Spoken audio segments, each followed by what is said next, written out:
Hello everyone, welcome back to math with Jui. मैं हूँ जूई और चलिए स्टार्ट करते हैं आज का क्लास। आज के क्लास में मैं आप लोगों को पढ़ाने वाली हूँ class 9 surface areas and volumes chapter की एक्सरसाइज 11.3 और आज का मेरा टॉपिक ऑफ डिस्कशन है क्वेश्चन नंबर 3। इससे पहले मैंने क्वेश्चन 1 और 2 भी करवा दिया है, लिंक आपको डिस्क्रिप्शन बॉक्स में मिल जाएगा, वैसे आप लोग चेकआउट कर लीजिएगा। तो चलिए बढ़ते हैं आज के क्लास की ओर। क्वेश्चन 3 में आपको बोला गया है the height of a cone is 15 centimetre if its volume is 1570 centimetre cube, find the radius of the base, here use pi equal to 3.14। Okay तो देखिए क्वेश्चन में क्या दिया है, पहले हम लोग इसको जान लेते हैं। यहाँ पर बात हो रही है कोन की जिसकी हाइट दे दिया गया है और वॉल्यूम भी दे दिया गया है। आपसे पूछा गया है find the radius of the base. ठीक है, वो जो कोन है उसका रेडियस जो है उसका वैल्यू आपको निकालनी है। ठीक है, तो सबसे पहले हम लोग ड्रॉ करेंगे एक कोन का।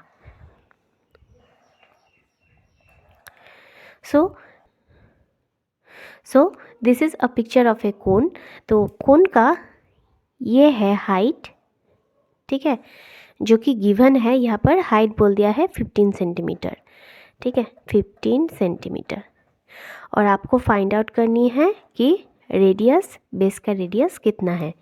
ठीक है, साथ में आपको क्या दे दिया है, वॉल्यूम दे दिया गया है। ठीक है,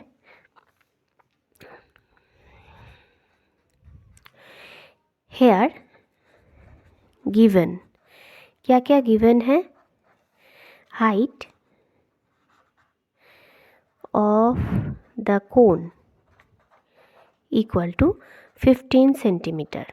ठीक है, and volume equal to 1570 centimetre cube.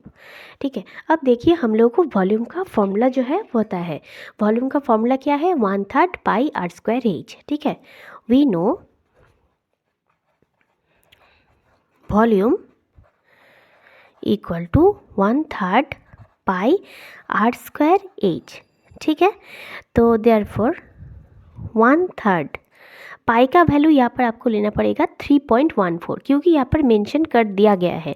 अगर कुछ मेंशन नहीं कर दिया जाता तो हम लोग पाई का वैल्यू नॉर्मल जैसे लिखते हैं 22/7 वैसा ही लिखते। ठीक है, क्योंकि बोल दिया गया है इसीलिए हम लोग लिखेंगे 3.14। पाई का वैल्यू बैठा दिया है, आर का वैल्यू हम लोगों को फाइंड आउट करनी है, एंड नेक्स्ट है एच का वैल्यू विच इज़ 15 सेंटीमीटर। तो देयरफॉर 15 इज इक्वल टू कितना होगा, 1570 सेंटीमीटर क्यूब। ठीक है, तो फिर यहाँ पर मैं अब आर स्क्वायर ये वाले टर्म को मैं अपने लेफ्ट हैंड साइड में रख कर बाकी पूरे टर्म को मैं इक्वल टू की उस पार मतलब मेरे राइट हैंड साइड में लेकर जाऊंगी। Therefore 1570 into 3 whole divided by 3.14 into 15। ठीक है, अब देखिए हम लोगों को पता है 3 5 ज़ा 15 और 5 से यहाँ पर 1570 ये भी हम लोग कैंसिल आउट कर सकते हैं। 5 3 ज़ा 15, 5 1 ज़ा 5, 5 4 ज़ा 20। ठीक है, therefore r square equal to 314 into 100 whole divided by 314। मैंने क्या किया है, यहाँ पर पॉइंट को उठाया है और ऊपर पॉइंट की वजह से 1, और क्योंकि पॉइंट के बाद यहाँ पर 2 घर है इसीलिए 2 0 यहाँ पर बैठा है। ठीक है, अब देखो 314 कैंसिल आउट हो जा रहा है। ठीक है, therefore we get r square equal to 100।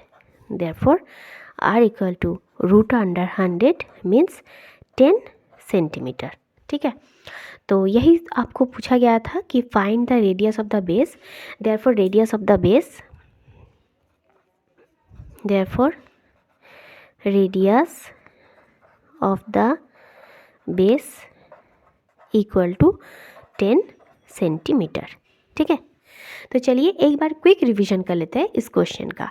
इस क्वेश्चन में आपको दे दिया गया है height and volume of the कोन। ठीक है, तो आपको यही से ही कोन का जो रेडियस है ये निकालनी है। तो हम लोग को पता है वॉल्यूम का फॉर्मूला है 1/3 pi r square h. 1/3 pi r square h is equal to 1570 centimetre cube. ठीक है, तो यहीं से हम लोग फर्दर कैलकुलेशन करेंगे। यहाँ पर और एक इम्पॉर्टेंट बात, अगर आपको पाई का वैल्यू मेंशन कर दिया जाए कि 3.14 ही लेनी है तो आपको 3.14 ही यहाँ पर बैठानी है। इन दिस केस आप अगर 22/7 बैठाएंगे तो आपका आंसर नहीं आएगा। ठीक है, और अगर कुछ मेंशन नहीं कर दिया जाएगा इन दैट केस आप 22/7 लिख सकते हैं। यहाँ पर आपको मेंशन कर दिया गया है क्योंकि 3.14 ही आपको लेनी है, तो इसलिए आप 3.14 लेकर ही ये वाला मैथ जो है वो करेंगे। ठीक है, तो देखिए finally r square equals to 100 आ रहा है। देयरफॉर आर का वैल्यू क्या आएगा, रूट अंडर 100 करना पड़ेगा and therefore we get only 10 centimetre. So 10 centimetre is the radius of the cone. So class, उम्मीद है कि आज का क्लास आपको अच्छे से समझ में आ गया है। वीडियो अगर पसंद आई है तो ज़रूर वीडियो को एक लाइक कर दीजिए, चैनल को सब्सक्राइब करना ना भूलें और अपना एक प्यारा सा कमेंट करना भी ना भूलें। मैं हूँ जुई और मैं एनसीईआरटी की मैथ टेक्स्ट बुक की सॉल्यूशन लेके आती हूँ। मिलते हैं तो फिर अगले वीडियो में। Thank you.